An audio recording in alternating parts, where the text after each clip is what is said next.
कि डेमोक्रेसी तभी चल सकती है जब प्रेस फ्री हो, एफिशिएंट हो।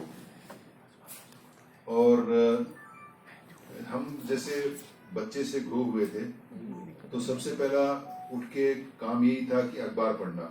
तो ये तो हमारे माता पिता ने हमको संस्कार दिया, अखबार पढ़ना, देश दुनिया में क्या हो रहा है इसका पता लगता था। और कुछ तो जैसे पेजेस होते हैं जिसमें न्यूज होती है, और जो अंदर के पेजेस होते हैं एडिटोरियल, ये काफी सीरियस इश्यूज पे राय देते हैं और एक ओपिनियन बिल्ड करते हैं। तो डेमोक्रेसी का एक बहुत इम्पोर्टेंट अंग है फ्री प्रेस। इनफैक्ट जो नोबेल प्राइज मिला था अमर्त्य सेन को, वो बेसिकली फैमिन के बारे में था। उसने बोला ऐसी कंट्री जिसमें डेमोक्रेसी और फ्री प्रेस है उसमें वर्ल्ड वॉर 2 के बाद फैमिन्स नहीं हुए। तो डेमोक्रेसी जितना इम्पोर्टेंट है उतना फ्री प्रेस भी इम्पोर्टेंट है। उसने काफी रिसर्च किया था अफ्रीका के कंट्रीज का। उन्होंने बोला जहां फ्री प्रेस नहीं है और डेमोक्रेसी नहीं है वहां हंगर्स और जो अकाल बार बार आते रहते हैं। तो there is no point underestimating the importance of press in today's world. मतलब इट इज सो एसेंशियल। ये परसेप्शन बनाता भी है, परसेप्शन बिगाड़ता भी है, और मेजर इश्यूज पे जो कंट्री के ओपिनियंस वो लोगों के सामने लाता है। देखिए ऐसा है कि जब अफगानिस्तान में 9/11 हुआ था उसके बाद अफगानिस्तान में अल-कायदा था, बड़ा पावरफुल बन गया है, और उसका रोल कंटेम्पररी वर्ल्ड को शेप करने में, साथ ही साथ फ्यूचर वर्ल्ड को शेप करने में बहुत ज्यादा है। और मेरे को लगता है अगर कोई ऑर्गेनाइजेशन या कोई पिलर है हमारे सोसाइटी का जो ये काम करता है, सबसे ज्यादा मेरे को लगता है मीडिया है। और मीडिया क्या करता है कि जो नैरेटिव है जो हमारे सोसाइटी का, हमारे स्टेट का, हमारे कंट्री का, वो covers art, there is media which covers culture. तो सब में जो स्फीयर में नैरेटिव सेट करना है लार्जली मीडिया ही करता है। मेरी फैमिली की तरफ से तो मीडिया में ज्यादा लोग नहीं है, मेरी वाइफ की तरफ से काफी लोग मीडिया में हैं। कप वगैरह जो थे, मतलब वो देवर Tribune chief, Indian Express chief in JNK, और उनकी अब मीडिया में आ गई है। और मैंने देखा कि बहुत स्मार्ट लोग मीडिया में आ रहे हैं, अच्छे पढ़े लिखे लोग मीडिया में आ रहे हैं, क्योंकि वो एक तरह से इसको कॉलिंग बोलते हैं, गोइंग बियॉन्ड द ड्यूटी। मतलब इट्स नॉट अ जॉब। कई लोगों के लिए it is calling, it is going beyond the duty, beyond the duty of call of duty. तो हर अच्छे शहर में या अच्छे कैपिटल में बड़ा पावरफुल ग्रुप होता है जिसको आप प्रेस क्लब कहते हो। और मुझे बड़ी खुशी है कि शिमला प्रेस क्लब भी यहाँ एक बड़ा पावरफुल ऑर्गेनाइजेशन है जो मेरे को लगता है कि स्टेट का नैरेटिव सेट करता है। और हमारे जॉब में, जैसे पुलिसिंग के जॉब में, मैं मीडिया को अपना एक हैंड मानता हूँ। हमारे प्रोफेशनल वर्क के साथ साथ बहुत इंपॉर्टेंट है कि जो हम कर रहे हैं वो आम आदमी तक पहुंचे और आम आदमी का फीडबैक हमारे तक पहुंचे। अदरवाइज हम साइलोज में काम कर रहे होंगे जिसका पीपल कनेक्ट कुछ नहीं होगा। हम पीपल कनेक्ट की बात करते हैं डेमोक्रेसी में या पुलिस वर्क में। जो पीपल कनेक्ट हमारा होता है वो आपके द्वारा होता है। अभी तो जैसे जो ट्रेडिशनल मीडिया है उसमें तो फीडबैक का बड़ा कम स्कोप है, लेकिन सोशल मीडिया में जो भी हम देते हैं उसमें फीडबैक भी आ जाता है। 20% of the feedback is nonsense, मतलब वो इरेलेवेंट बात करेंगे या अब्यूज करेंगे, बट 80% इज रेलेवेंट। आप उसको पढ़ोगे तो अपनी जो पॉलिसीज है, जो अपने कार्यक्रम है, आगे उसको चेंज कर सकते हैं। और मैंने ये देखा कि जब मैंने ज्वाइन किया तो करीब 12,000 हमारे ट्विटर के फॉलोअर्स थे। तो मैंने रियलाइज किया Twitter is a very powerful, nothing wrong with a gun. Gun can be used to shoot a criminal, gun can be used to shoot an innocent person. But there's per se gun is value neutral. जैसे चाकू value neutral है, चाकू से आप सब्जी भी काट सकते हो, चाकू से न्यूट्रल, बल्कि वैल्यू पॉजिटिव मैं समझता हूँ उसको। इसलिए हमने बोला कि हमारे जो ट्विटर पे हैं, people should know what is happening, what we are doing. हम एक साइलो में नहीं रह सकते, हम आइसोलेटेड में नहीं रह सकते। ऐसा नहीं कि हमको किसी से कुछ लेना देना नहीं। अल्टीमेटली डेमोक्रेसी में या हमारे सिस्टम में people connect is extremely important. तो आज मुझे बड़ी खुशी है 12,000 से वो 20,000 हो गए हैं। और हमारे जो रिलीजेस है वो क्वालिटी है, उसमें क्वालिटी आई है, लोग अप्रिशिएट भी करते हैं, कमेंट भी करते हैं। ऐसे हमारे करीब 1 लाख के करीब फेसबुक फॉलोअर्स है। और मुझे बड़ा हर्ष होता है कि बड़े इंपॉर्टेंट डिपार्टमेंट्स या गवर्नमेंट के, उससे ज़्यादा हमारे रिस्पॉन्स आते हैं लोगों के, मतलब लाइक्स भी आते हैं और कमेंट्स भी आते हैं। उसको हम थरोली एग्जामिन करते हैं और अपनी परफॉर्मेंस को इम्प्रूव करते हैं। तो मैंने जैसे बताया कि जो press club is extremely important for the health and Vitality of the state, और अगर स्टेट को बढ़ना है तो हेल्थ, वो उसमें एक बड़ा मीडियम आपका प्रेस क्लब भी होता है, क्योंकि इसमें सारे माइंड जो है मीडिया के एक साथ जुड़े हुए होते हैं। अब मेरे को हिमाचल के बारे में थोड़ा सा कहना है। हिमाचल थोड़ा सा छोटा स्टेट है, पहाड़ी स्टेट है, लेकिन यहाँ टेंडेंसी जो हमारी मीडिया की, हमारी हाइपर लोकल की है, जिसकी वजह से हम जो लोकल चीजों में तो बहुत डेप्थ में चले जाते हैं, लेकिन जो नेशनल पर्सपेक्टिव है थोड़ा सा मिसिंग है। मेरे को लगता है, ये मेरा ओपिनियन हो सकता है, वो नहीं हो वो अलग बात है, बट आई टेल यू कि I have enjoyed best of relations with the media. और जब मैंने ज्वाइन ही किया था, मेरे पास प्रिंसिपल रेजिडेंट कमिश्नर का चार्ज था, तो भानु धमेजा जी हैं जो ओनर हैं इसके दिव्य हिमाचल के, वो हिमाचल भवन में आए, मैंने उनको स्वागत किया। उसके बाद उनसे मेरी काफी लंबी बात हुई और उनका भी मैंने विजन सुना कि उन्होंने न्यूज़पेपर कैसे बनाया। मेरे को बड़ा अच्छा लगा। कहते हैं कि वो पंजाब यूनिवर्सिटी में पढ़े थे, उसके बाद न्यूयॉर्क चले गए, न्यूयॉर्क में न्यूयॉर्क यूनिवर्सिटी से उन्होंने MBA किया। उसके बाद उन्होंने एक एम्पायर के टाइम पे, क्योंकि शिमला कैपिटल था, समर कैपिटल था, और 6 महीने से ज्यादा वाइस रॉय और जो ब्रिटेनिया सरकार यहाँ से एक्ट करती थी, उसकी वजह से यहाँ से वर्ल्ड के डिस्पैचेस आते थे। वो आज खत्म हो गया, क्योंकि हम एक स्टेट बन गए, हमारा नेशनल पर्सपेक्टिव थोड़ा सा कम हो गया है। लेकिन मैं चाहता हूं कि आपका रोल बहुत इंपॉर्टेंट है नैरेटिव बिल्ड करने के लिए। मैं तो एक टेन्योर करके चले लिखा है कि वर्ल्ड एक्चुअली फ्लैट हो गया है। आज से चीज आ रही है, उसका एक पार्ट मलेशिया से आता है, एक चाइना से आता है, एक सिंगापुर से आता है, असेंबल नोएडा में होता है, हमको मिलता है। तो world is flat, we are tied together by supply chain. मैं जैसे दैनिक जागरण की प्रेस देखने गया था और नवनीत शर्मा जी भी मिलने गया था, ग्लोबलाइज्ड हाउ थिंग्स, मतलब आपकी जो सप्लाई चेन कैसे इंटीग्रेटेड है। तो ये मेरा मानना है कि हमको इस सप्लाई चेन जो वर्ल्ड की है, वर्ल्ड इज फ्लैट जिसको बोलते हैं, उससे अछूता नहीं रहना, उससे आइसोलेटेड नहीं रहना, तो स्टेट पिछड़ता जाएगा। तो मेरा यही आग्रह रहेगा कि नेशनल पर्सपेक्टिव को ध्यान में रहते हुए लोकल, हाइपर लोकल न्यूज चलती रहे। और एक तरीके से देखिए, ऐसा है कि जो गुड न्यूज है, मैंने भी देखा है, उसको काफी लोग पढ़ते हैं और उसको सराहते भी हैं, उसको कमेंट्स भी देते हैं। और जैसे सर्वाइवल ऑफ द फिटेस्ट है, जैसे जो नॉर्मल नेचुरल है, उसी तरह आपके मीडिया में भी है। Media which is not as good does not survive, media which is good, which is quality, that survives. अंत में मैं एक बात, ये जो वैसे जनरल कहूंगा, फिर मैं अपने पुलिसिंग पे आऊंगा। एक पॉल कहले की किताब है एल्केमिस्ट, थोड़ी सी उसको मैं मतलब उसको बड़ी अच्छी किताब मानता हूँ। उसमें ऐसा होता है कि स्पेन से चलते हैं कुछ लोग, उनको बोलते हैं कि खजाना ढूंढते हैं। तो स्पेन से क्रॉस करते हैं, जिब्राल्टर क्रॉस करते हैं, नॉर्थ वेस्ट अफ्रीका में आते हैं, पूरा अफ्रीका क्रॉस करते करते करते खजाने के पीछे इजिप्ट में पहुंचते हैं। इजिप्ट में पिरामिड्स के पास एक दिन रात को रहते हैं और खोद रहे होते हैं। तो इजिप्ट में वो डकैत बहुत है, वो डकैत पूछते हैं, भी आप यहाँ क्या कर रहे हो? कहते जी हम स्पेन से आए हैं, हमको पता लगा है कि यहाँ खजाना है, खजाना खोद रहे हैं।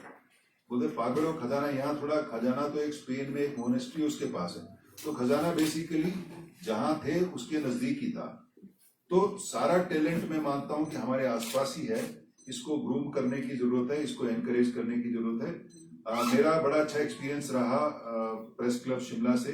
जितनी भी न्यूज है बड़ी अच्छी बनाई, जो नेशनल हेडलाइन पे जाने की थी वो नेशनल हेडलाइन पे गई, जो स्टेट पे थी, और काफी लोगों ने उसको सराहा भी। जैसे कुल्लू का जब कांड हुआ था, तो हमने ऑफिस में बैठ के ब्रेनस्टॉर्मिंग की, तो कुछ खुद ही हमने लिखी, 2 पेज की एक इंस्ट्रक्शंस लिखी कि क्या करना चाहिए। और वो कई हमने तो वैसे दी, लेकिन कई न्यूज़पेपर्स को इतनी अच्छी लगी कि पूरे इंडिया में सर्कुलेट हुई। अभी जब जैसे हिम चौहान वगैरह उन्होंने जब इंटरव्यू लिया, I said work from home has become work from Himachal, Actually, it has become, क्योंकि lakhs of people are staying in interiors, they are staying in homestays, not in traditional hotels.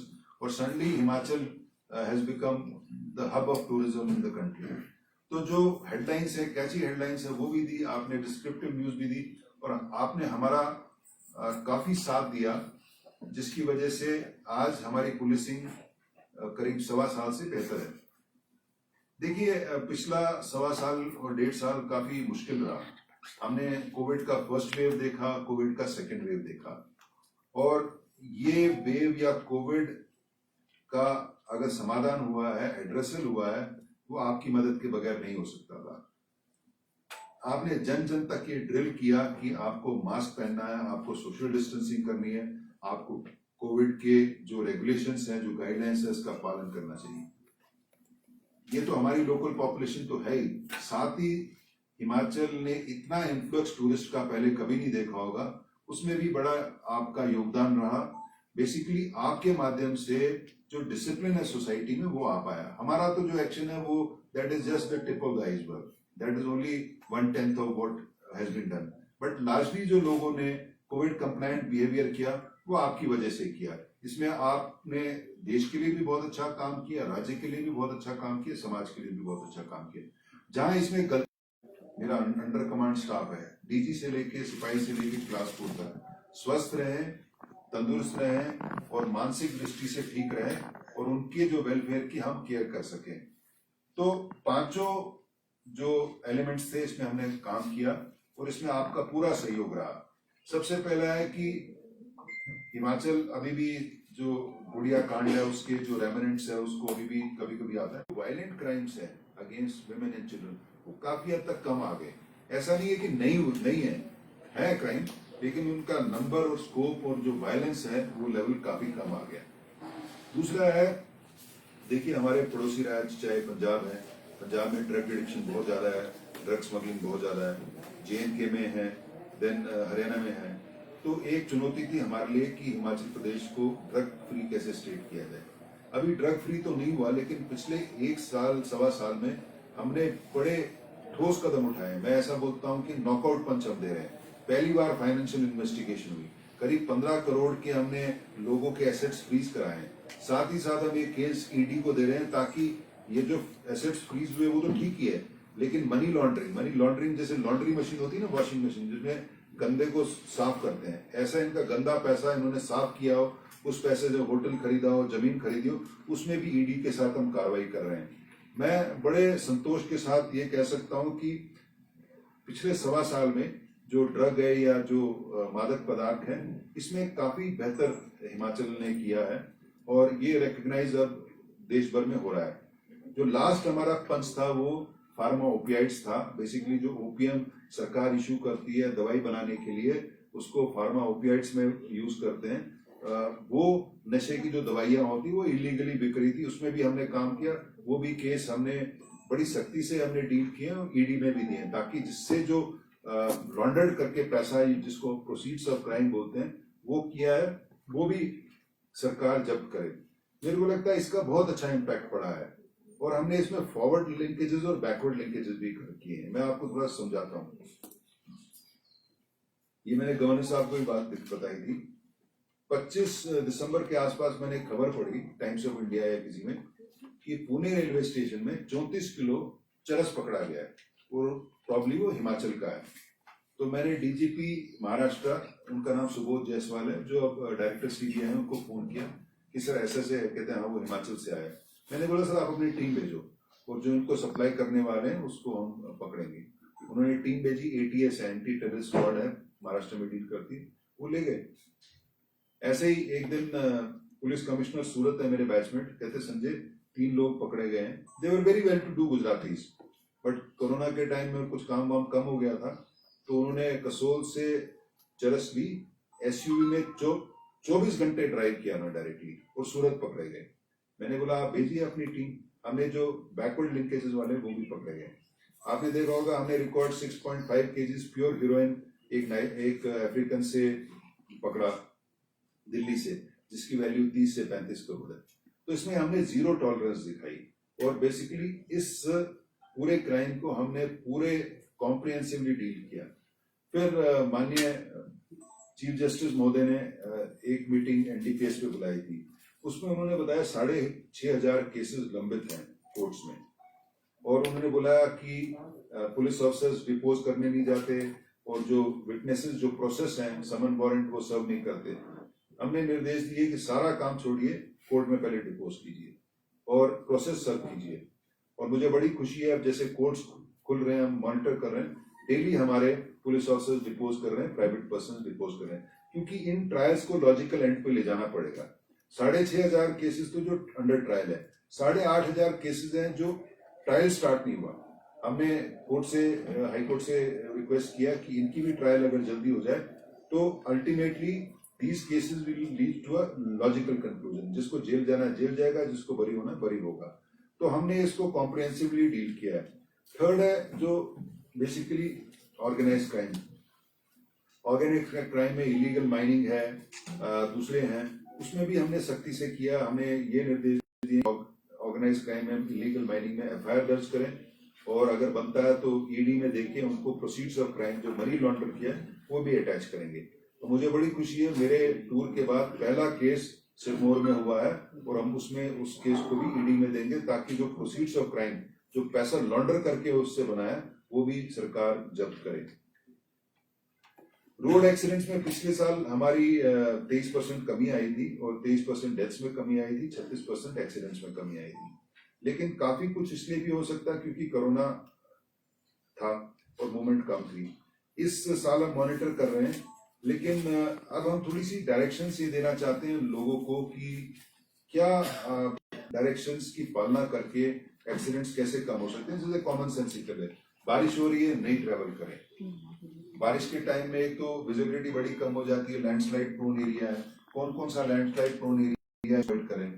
Ultimately ऐसा है कि हिमाचल में करीब 4,000 accidents हर साल में होते हैं, 1,200 लोग अपनी जाने खोते हैं। हम चाहते हैं कि इस फील्ड में भी, रोड सेफ्टी में हमारा काम हो। इसमें हमने देखा कि माइंडलेस चलानी है ना, फालतू के चलान करके कागज देख रहे हैं, उसका कुछ फायदा नहीं है। हमने ऐसे स्पॉट्स आइडेंटिफाई किए जहां दे वर एंडेमिक टू रोड एक्सीडेंट्स, वहां अपने पुलिस फोर्स खड़ा करें, वो ओवर स्पीडिंग या ड्रंक एंड ड्राइविंग वहां चेक करें। तो हमारा बेसिकली एक होता है कॉज एंड इफेक्ट, कॉजलिटी होता है, कॉज एंड इफेक्ट होता है। जैसे थोड़ा मैं समझाता हूँ, अगर मैं ड्रंकन हूँ तो it is quite likely that I will cause an accident. If I am over speeding it is quite likely that I will cause an accident. लेकिन मेरी गाड़ी पुरानी है, ये तो कोरिलेशन हो सकता है, कॉज नहीं हो सकता। तो कागजों पे ज्यादा आप ध्यान ना दें, आप रोड सेफ्टी पे ज्यादा ध्यान दें, तो इसके अच्छे परिणाम आ रहे हैं। और लास्टली जो मेरा फोर्स का वेलफेयर वगैरह है, इसमें हमने देखा कि because of the stress, because of untimely meals, समय पे खाना नहीं खाना, भोजन नहीं खाना, और पुलिस का वर्क बड़ा स्ट्रेसफुल होता है। हमने देखा हिमाचल प्रदेश पुलिस पहले one of the fittest police होती थी, लेकिन जैसे जैसे समय बीतता गया, आज के दिन में 20 से 30% हमारी डायबिटिक लोग हैं, हाई बीपी है, और बाकी भी एलिमेंट्स हैं। तो उसके लिए हम रेगुलर मेडिकल चेकअप करा रहे हैं। मैंने अभी देखा मंडे मीटिंग में बटालियन में रेगुलर मेडिकल चेकअप हुआ। हमने स्टेट बैंक ऑफ इंडिया के साथ भी टाई अप किया, काफी मतलब भामाशाह टाइप हैं लोग, उन्होंने हमको CSR में सारा इक्विपमेंट दिया, वेइंग मशीन्स दी, ग्लूकोमीटर दिया, BP मशीन्स दी, और कोविड के लिए मास्क दिए, पल्स ऑक्सीमीटर दिए। तो हम चाहते हैं कि हमारे जो फोर्स है इसका स्वास्थ्य भी ठीक रहे। और मेरा मानना है कि only if a police officer is physically and mentally and emotionally fit then he can contribute, otherwise वो लायबिलिटी रहेगा सिस्टम पे। ये मैं मानता हूँ कि पुलिसिंग का जॉब चैलेंजिंग है और चैलेंजिंग रहेगा, और इसमें इसीलिए जो पुलिस की भर्ती बड़ी सख्त होती है, पुलिस की ट्रेनिंग बड़ी सख्त होती है, वही सोच के कि जो फिजिकली, मेंटली और इमोशनली रोबस्ट है वही इस काम को कर पाएगा, क्योंकि crime never stops, law and order problem कहीं भी कभी भी हो सकती है। मैं ये भी कहना चाहूंगा कि इस दौरान पिछले 1-1.25 साल से मेरे को माननीय मुख्यमंत्री जी का, इनके पूरे कैबिनेट का, पूरी सरकार का, चीफ सेक्रेटरी, होम सेक्रेटरी, बाकी जितने भी सेक्रेटेरिएट में स्टाफ है, इनका पूरा सहयोग मिला, बाकी MLAs का भी पूरा सहयोग मिला। और आप लोगों का भी पूरा सहयोग मिला, जुडिशरी का भी पूरा सहयोग मिला, और सबसे ज्यादा सहयोग हमारी टीम का मिला, जो एक क्लास 4 से लेके कांस्टेबल से लेके हेड कांस्टेबल से लेके एएसआई, एडिशनल डीजी, ये कभी थके नहीं। पिछले 1.25 साल से सब लोग लगातार नाके पे हैं। इस दौरान इलेक्शन भी हुए, हमारी फोर्स बिहार भी गई, हमारी फोर्स झारखंड भी गई, हमारी फोर्स तमिलनाडु भी गई, सब होता रहा। और ये इतनी अच्छी फोर्स है कि पिछले 1.25 साल में कभी इन्होंने, किसी ने ये नहीं बोला कि हम थक गए, हमको आराम की जरूरत है, विराम की जरूरत है। ये निरंतर काम करते रहे और मेरे को लगता है कि आगे भी काम करते रहेंगे। देखिए, जब कोविड-2 खत्म हुआ या कम हुआ, ऐसा लगा कि आपको नाके पे पुलिस की जरूरत नहीं, क्योंकि अब ई पास चेक करने का तो कोई सिस्टम है नहीं और आरटीपीसीआर कंपलसरी है नहीं।